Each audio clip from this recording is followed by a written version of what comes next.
Karuan pertama lafat niku hakikat. Hakikat iku yo hakikat. Misale urip iku yo ambekan. Urip niku ambekan, mati iku mandek ambekane. Kita takoki misale tarife mati iku piye? Ora urip apa ora ambekan? Mboten jawab lho, ora sampean tak latih ilmu mantek.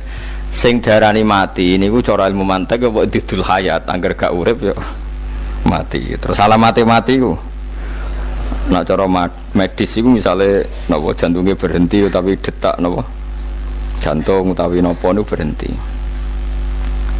Kemudian agama niku ruwono tenan nggih. Agama itu menyisakan satu fakta yang enggak terbantahkan oleh siapapun. Dia niku misalnya begini, sampean saya tanya, orang itu kalau mati itu karena apa? Rohnya dicabut kan? Rohnya dicabut terus disebut mati. Lalu yang mati itu apa? Rohnya apa jasadnya?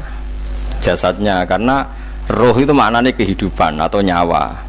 Berarti nyawa itu tidak bisa mati karena nyawa itu ada di tubuh kita, ketika diambil kita mati. Berarti roh kita sendiri tidak ikut mati.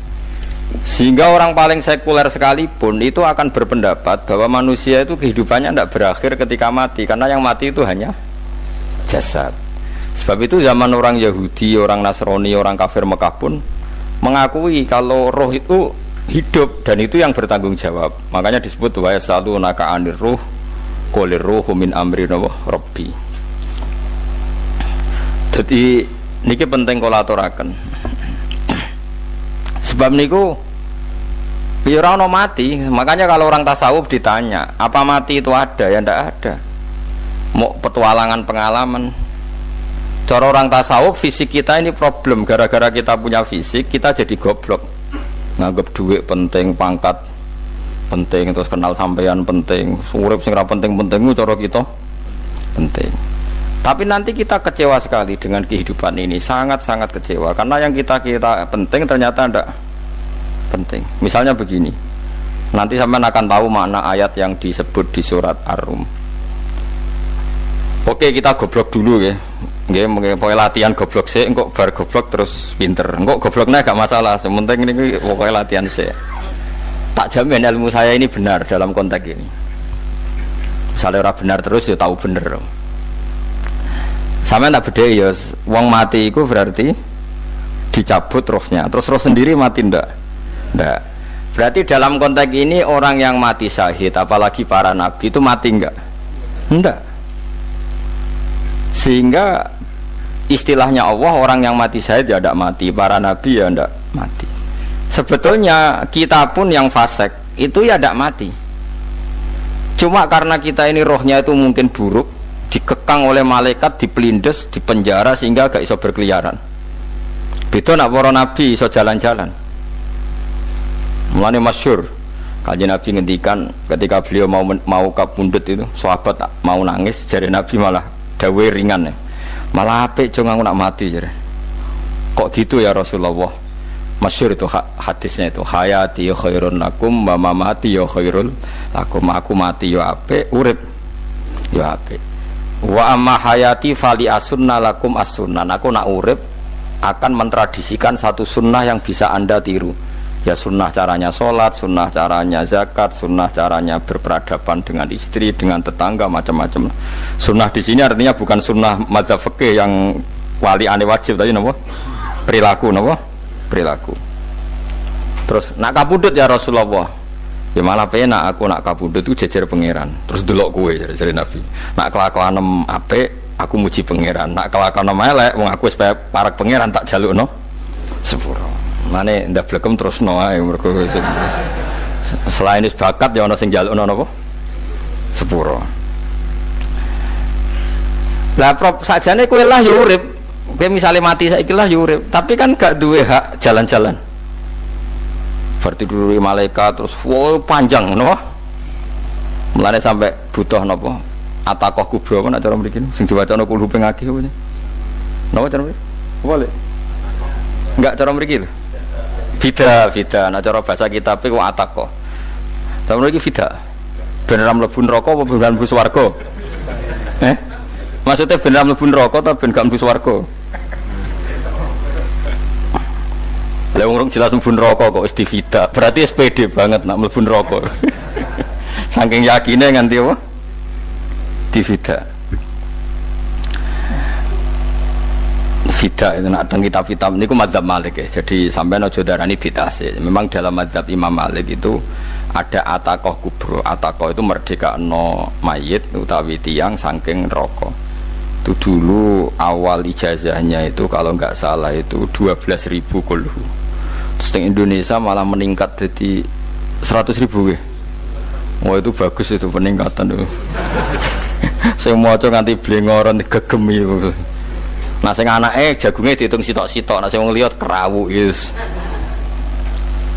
Mula bola-balik diundang ra tau teko, perkara niku wis ketoke ra meyakinkan kerawuk di. Nah, itu mungkin benar ya. Artinya mungkin benar itu kalau roh itu tidak meninggal, berarti ya masih menerima doa kita, masih ada muasalah sambung dengan kita. Sehingga itu yang diceritakan Rasulullah SAW ketika Mi'raj. Rasulullah ketika Mi'raj itu di semua hadis sahih, seolah lagi di semua hadis sahih Nabi itu ketemu para nabi ndak? Ketemu. Karena bagi Allah nggak masalah. Ya masih punya sentimen. Ya layaknya orang hidup. Ya ono sentimen berhubung Nabi saudarane hasud, ya duwe sentimen. Nabi Muhammad itu ketemu Nabi Idris, ketemu Nabi Adam, terus ketemu Nabi Musa, Nabi Isa, terus macam-macam. Nah, saya ketemu Nabi Nuh dalam semua sejarah. Mergo jare beda madhab jare tadi. Jare ulama ya lucu ngomong Nabi Muhammad kenapa ora ketemu Nabi Nuh jare beda madhab jare tadi. Enggak perlu. Karena Nabi Nuh iku madhabe nek ana wong fasik didongakno mati celaka mencit. Nah Nabi Muhammad ana wong fasik didongakno sepuro. Berhubung beda madzhab maslahatnya ora ketemu jare ulama tapi. Maksudnya nebak-nebak ora kok iku dawuhe Kanjeng Nabi napa? Yang karuan dawuhe Nabi itu begini, sampean tak ceritani. Ketika Nabi Muhammad ketemu Nabi Musa, Nabi Ibrahim, terus sing mujma' alaih ya Musa, Ibrahim, Idris, Isa, Adam. Niku nggih ada sentimen. Masyhur itu. Nabi Musa ketika Nabi Muhammad diwajibkan sholat 50 rakaat, Nabi Ibrahim diam padahal ngliwati Ibrahim ya, Ibrahim paling tinggi di langit 6, Musa 5. Harusnya kan Ibrahim komen tapi Ibrahim mboten komen. Ya wae bar munggah ke langit ya tenange Nabi Ibrahim. Kandhani sonopo wajibna salat 50 ya Nabi Ibrahim ya mantuk-mantuk. Ya cara Nabi Ibrahim pangeran ngutus wis dipikir dadi ora perlu dikomen. Nabi Musa komen. Dan itu melecehkan kita. Apa salat 50? Umatku sing bener wae ora kuat kok umatem. Seakan-akan kita ini lebih buruk ketimbang umat. Ya, cara aku dadi Nabi Muhammad. Muhammad itu nabi yang meskipun afdhalul khalqi tapi kan junior ya ora bantah. Cara kula nabi ini tak bantah beda umatku. Tapi Nabi Muhammad itu gak seneng debat tuh karena punya akhlak ya. Cara nabine kuwe ngawur umatku coba padakno. Nah, Nabi Musa jelas ngendikan umatku ora kuat apa meneh umatem. Seakan-akan kan karena umat dia gak kuat, selainnya pasti lebih gak kuat. Padahal tidak juga. Mulane kula seneng kados saya tadi di Zainal Abidin, salat sedina 1000 rakaat. Berarti Nabi Musa ketok kelirune, jare sapa 50 rakaat ra kuat. Aku di umat Ali Zainal Abidin sedina 1000 rakaat. Kalau nggih nate salat sedina 300 rakaat, pisanlah tahu. Paling gak nek ketemu Nabi Musa kula nate. Tapi ya mau tahu tok aja kon terus. Lho itu kiang-kiang kuno nek Ramadan jek kuat lho ya. Tarawih kan wis piro? 33 ya. Iku nek sing waras bengi jek tahajud piro? Enggak 33 tahajud standar piro to? 12 kok 2 amatir. Wah. Kowe wis gamurahan tenan Kang. Tahajud itu standar piro to? 13 Kang. 13 itu tahajude 12 witire sita utawa tahajude 10 witire 13. Kabeh riwayat itu 12 Kang. 12 witire sita berarti 13. Berarti 3 gas gawe 20 sik. 20 ambek 13 piro? 33 tambah 17 rakaat. Pinten? Mun 50 kan salat 5 waktu kan 17 rakaat. Engko ana sing rodok kiai kan qobliyah ba'diyah. Asal aja ba'diyah asar lho. Wis nglangkai 50 sembrono ya Nabi Musa ngeklaim enak wae makanya. Tapi Nabi Muhammad nabi yang baik dene ora Mboten kok terus gak terima nggih semeneng ae napa. Itu namanya sentimen. Ya boleh Nabi sentimen, boleh Nabi juga manusia, boleh punya sentimen. Akhirnya dituruti nganti 5 waktu nggih, berarti kantun pinten 17 rakaat. Nah yang ada sentimen tuh begini, lalu Nabi Musa ku nangis, Nabi Muhammad semedon bisa nangis. Aku ya pangeran mayubki kaya Musa, sing nangis, kowe nangis nok kowe apa? Ya Allah, saya itu tidak mengira ada hambamu yang setelah saya yang bisa naik kelas di atas saya. Dia tidak terima kelasnya dilewati. Makanya Nabi ya karena punya roh itu ada sentimen. Orang kaya kowe ana wali kutub ya ben kono wali-wali dhewe, penting aku oleh ngerokok oleh. Kita kan tidak punya sentimen. Itu tidak baik dalam kehidupan orang kok tidak punya sentimen. Makanya Nabi Musa itu terkenal, Nabi paling sering mensomasi Nabi Muhammad. Makanya dia ceritanya diulang-ulang di Quran karena dia paling banyak sentimennya. Oh sering gerutu deh. Tapi lucunya pangeran itu seneng mbek gerutune Nabi Musa dan itu gak bisa ditiru, masyhur itu. Karena ketika dia gerutu terus gitu, mau ngomong sendiri gerutu, khiddah itu gerutu. Bahasa Arabnya khiddah omongan sing tajem sing gerutu. Nabi Muhammad tanya sama Jibril, ya Jibril, kenapa Allah enggak tersinggung ketika Musa menggerutu terus? Jawab Jibril, huwa ya'lamu khiddata, pangeran wis hafal mbek gayane dekne. Dadi ya dibarno. Dan itu tidak cerita Israiliyat, itu cerita-cerita yang masih di hadis sahih. Ini tidak cerita Israiliyat, cerita-cerita masih di hadis sahih. Makanya gerutu itu ya oleh, brengkel itu ya oleh asal proporsional, brengkel itu ya oleh asal nopo proporsional. Ya gue siji syaratnya keyakin aku kekasih pangeran. Problemnya kan orang kekasih pangeran. Musa itu gak terimanan. Contoh paling masyhur itu tadi. Musa, kalau kamu sudah membebaskan Bani Israel dari kaum Jabbarin, kaum Kan'aniyin, ini ku tiang-tiang budi. Kalau nantrang iku ora iso, pokoke bangsa Palestina. Tapi aja arane Palestina bukan Kan'aniyin, pokoke angel, pokoke Kan'aniyin aja. Gak usah diterjemah sensitif. Kamu tak kei Taurat. Bareng jare setelah kaum Kan'aniyin ditaklukkan Nabi Musa sowan ning Turisina. Turisina iku gununge niku mulai Yordan ngantos kawasan Mesir, wis pol gede nih. Niku sinten Nabi Musa ngajak waqtara Musa qaumahu sab'ina rajulal limiqatina. 70 orang pilihan ya cara kene santri pilihan, kiai pilihan dijak. Pokoke singkat cerita Nabi Musa mojok sebab piye umi piye pokoke terus gawa Taurat. Umat sing 70 wong brengkel lan nu'mina laka hatta narawaha napa jaro. Kok enak sampean mojok dhewe terus muni ketemu pangeran. Kita ndak bisa percaya kalau nggak melihat Allah sendiri. Gentenan pangeran sing tersinggung, wong ora nabi kok kecangkeman njaluk koyok nabi, ora levele njaluk roh pangeran. Terus akhirnya disamber bledek mati pokoknya. Bareng mati Nabi Musa malah lucu. Ya Allah, tiang 70 tak jak kon dadi seksi, nak jenengan mateni terus seksine sinten? Sepundi jenengan kudu diuripno. Akhirnya pangeran diuripno. Perkarane dikomplain Nabi Musa. Jadi Nabi sering gremeng, sering komplain pangeran Nabi Musa. Tapi pangeran seneng wong kekasih, yes bener wae. Mulane wong penting dadi kekasih pangeran sih. Engko keliru-keliru ku bener wae. Tapi nek ora kekasih bener wae ya salah musuh. Wis pidato pengajian nak siar Islam, tapi nek ora kekasih disalahno mbek pangeran. Ana wali ku nak salat iku ora tau kok jero masjid. Iku wali. Padha mbek sing saf awal. Sing saf awal gak trimo salate ning jopo kok wali. Ya kok dhuwur. Ditakoki, kena nopo jenengan kok wali padahal nak salat kok guri kok jopo jare. Aku iku isin sowan pangeran kok ngarep mergo dosa aku iku akeh. Baro kaya sopan rawani kok ngarep iku ngrasa. Dadi sing seneng saf awal ya wong pede-pede. Tapi aja nut iki ilmu kok aja nut. Ngono terus kemuni saf awal gak sunat. Dari Gus Bawo sesat kayak ngomong ngono. Sembrono. Maksudnya kabeh kok ana ilmune. Ngene kok nak salat go guring ya ana ilmune. Mergo nak kok ngarep imame dredeg faktore iku. Dadi yo ana wali mergo salat kok guri. Inni astaghfi minallah iki isin mbek pangeran. Nah aku sing atadan nasubidzunub aku iku urung bersih kok salat kok ngar. Mane wong ngaji ku ya bolak-balik aja kok mau ngaji afdol paling soft paling apik soft awal terus maksa soft awal mau soft guri iku ya ilmu. Mbok guri iku ya ilmu. Sing ora ana ilmune iku ora jamaah, iku ora ana ilmune. Lah iku ora ana napa? Ilmune blas iku. Dadi wali ku ya macam-macam. Paham ya? Terus Nabi Musa niku nak ndonga niku ya ora karu-karuan, cara kita anut ya ora karu-karuan, tapi Nabi kekasih pangeran ya masyhur. Atuhlikuna bima fa'alas sufaha'u minna.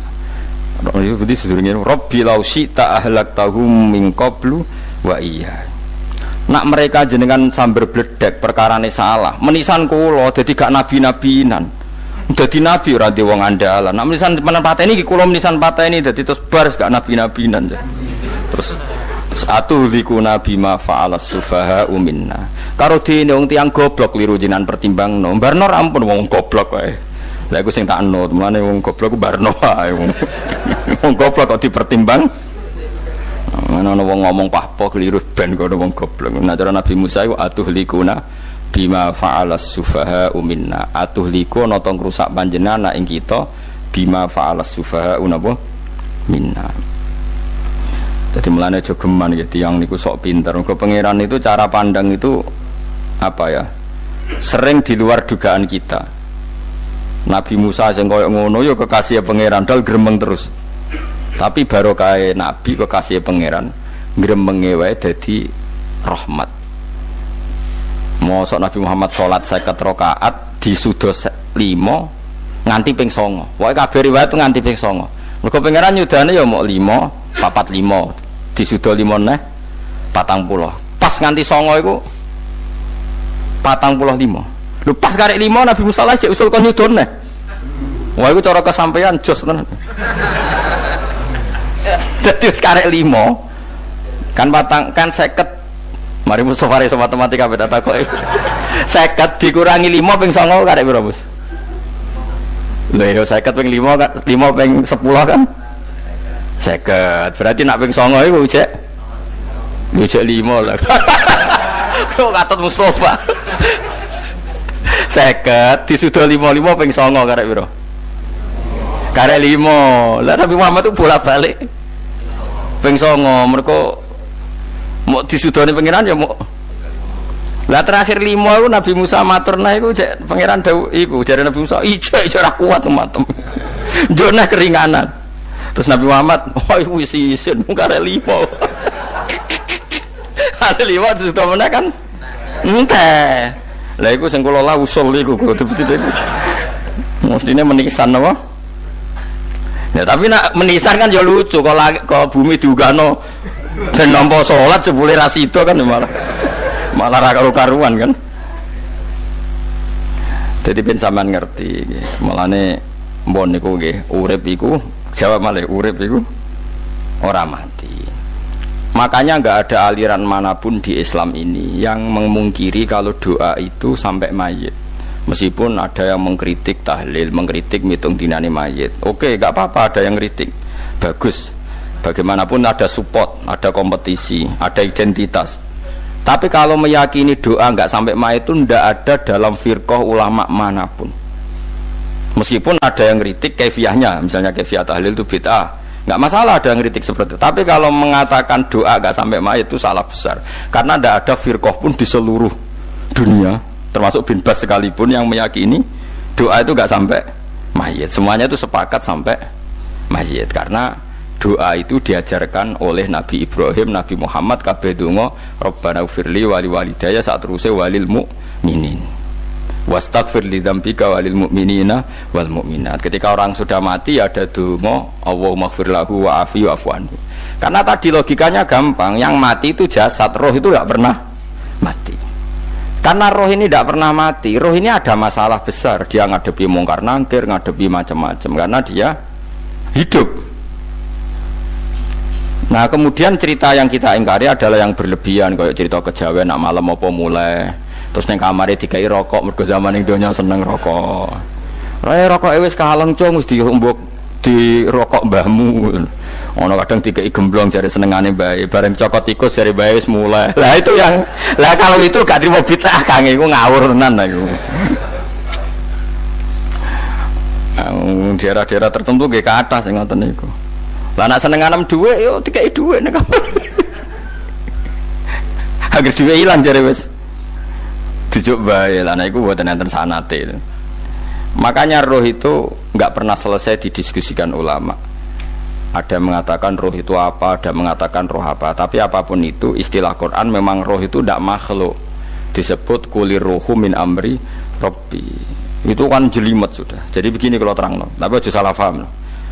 Allah itu punya dua istilah. Ada ala lahul khalqu wal amru. Ada khalqu kayak langit bumi yang fisik itu khalqu. Ada amr. Makanya istilahnya Quran itu ala lahul khalqu wal amr. Ada khalqu, ada amr. Dan roh itu kategorinya ada khalqu tapi amr, yaitu disebut kulir ruhu min amri Rabbi. Amr itu susah difahami karena fisik kita ini tidak cukup untuk memahami amr fisik. Lah carane memahami piye Gus? Ya gampang, riwayahe yo paham, nek ora paham aja peksa paham. Carane piye yo mati. Nah, dalam konteks ini hidup yang sekarang itu menjadi kita bodoh. Nah, ini yang Nabi kadang ngendikan annasu niyamun wa idza matu intabahu. Manusia yang sekarang ini hakikatnya tidur. Nanti kalau mati baru bangun, ngelilir, intabahu bangun. Contoh gampang begini, ini contoh paling gampang. Saya ini nganggep duitku penting. Momennya sesuk wae bayar anak mondok, bayar SPP, semuanya macam-macam. Nganggep duitku penting. Oke, besok saya butuh uang 1 juta, saya nganggep uang itu penting. Ternyata di Lauh Mahfudz saya ditakdir nanti itu mati, jam 11 mati. Atau andikan anak saya nggak bayar 1 juta terus dikeluarkan dari sekolah, cara Allah ya penting. Asal cek sekolah ya masalah. Kita nganggep masalah. Enggak, kita dikeluarkan dari sekolah kita nganggep iso wae cara Allah masalah. Asal tetap sholihah bagi Allah kan enggak masalah. Sesuatu yang enggak masalah kita anggap masalah. Bareng kue mati tenan ngerti anakmu iku gara-gara sholat 5 waktu ditulis min ahlil jannah. Ora ana syarat sekolah ta ora sekolah. Akhirnya kena akhirat ngerti jebule sekolah itu gak penting. Tapi aja terusno lho iki apa cerita. Nek mati kowe ngerti. Kowe saiki nganggep sujud ora penting. Buktine koyo notol ayam sarset-sarset terus bar. Tapi nak ngitung duit ora bar-bar. Tapi kowe sebenarnya nak mati ngerti diumumno pangeran. Wong sing seneng duit neraka, sing seneng sujud swarga. Terus kowe sadar Gusti jebule penting sujud timbang duit. Mana ngandani nembe sakniki yo. Lha ngandani wis dhisik. Ngawur. Ning Quran sing ana wakum minasajidin kowe dadi wong sujud aja dadi wong tukang golek duit ngakeh ngawur. Nah, dalam konteks ini tuh manusia sekarang tuh bodoh, pinter masuk ben. Malah kira usah susah nek saiki bodoh. Tak jamin sampai nak mati ku mesti pinter. Musiku nasib pangeran laqad kunta fi ghaflatin min hadza fakashafna anka khita'aka fabasarukal yauma hadid. Kowe saiki lali rapati roh ilmu, tapi sebenarnya mati fakashafna anka khita'aka, tutup bodohmu tak ilangno jare pangeran. Fabasarukal yauma hadid. Kowe sok ben pinter. Hadid ku cerdas. Makanya kamu tidak usah kesusu pinter sekarang, tak jamin nanti itu pasti pinter. Cuma pas pinter kalau ta'lamuna ilmal, pas to ilmal yakin, pas la tarawunnal jahim. Pas pinter, pas wayahe mlebu neraka. Lha iku perkara iku disebut alhaqumut takatsur hatta zurtumul maqabir. Kalla saufa ta'lamun summa kalla saufa ta'lamun. Terus kalla la ta'lamuna ilmal yakin, pas to ilmal yakin, pas la tarawunnal jahim. Pas kowe dibuka pangeran lho iki lho hakikate uripem didelok sujud temuk sithik golek dhuwit akeh maca tasbih sithik nak jiwagongan sewengi maca tasbih mok ping 3 ketokno kabeh mek pangeran keuangan kanca nganti direwangi umbal 1 juta mok kangen kanca masa lalu ora tau kangen masjid diumbali 1 juta lho kula nate lho ngekeki dhuwit masjid san iki dhuwit kena masjid aja anggap ae kangen masjid aku kadang kangen kanca tak biayai 1 juta sekali-kali kangen masjid itu tak biayai ngiling-ngilingan. Mulane kula nu seneng umroh ora kok ora itu dhuwit. Kangen Nabi tak biayai lah 24 juta. Kadang kangen kanca, kangen sing ra penting-penting. Umpamane ana reuni bareng iku santri kok reuni bareng. Aduh, kok cah SMA. Iku sampe ditakokno kabeh mek pangeran. Tapi kalau orang ngaramno so jero-jerono senengane kok gawe mafhum sing enggak terkendali. Tak kon nangkep kabar es krim kan gawe viral sing ora bener kan.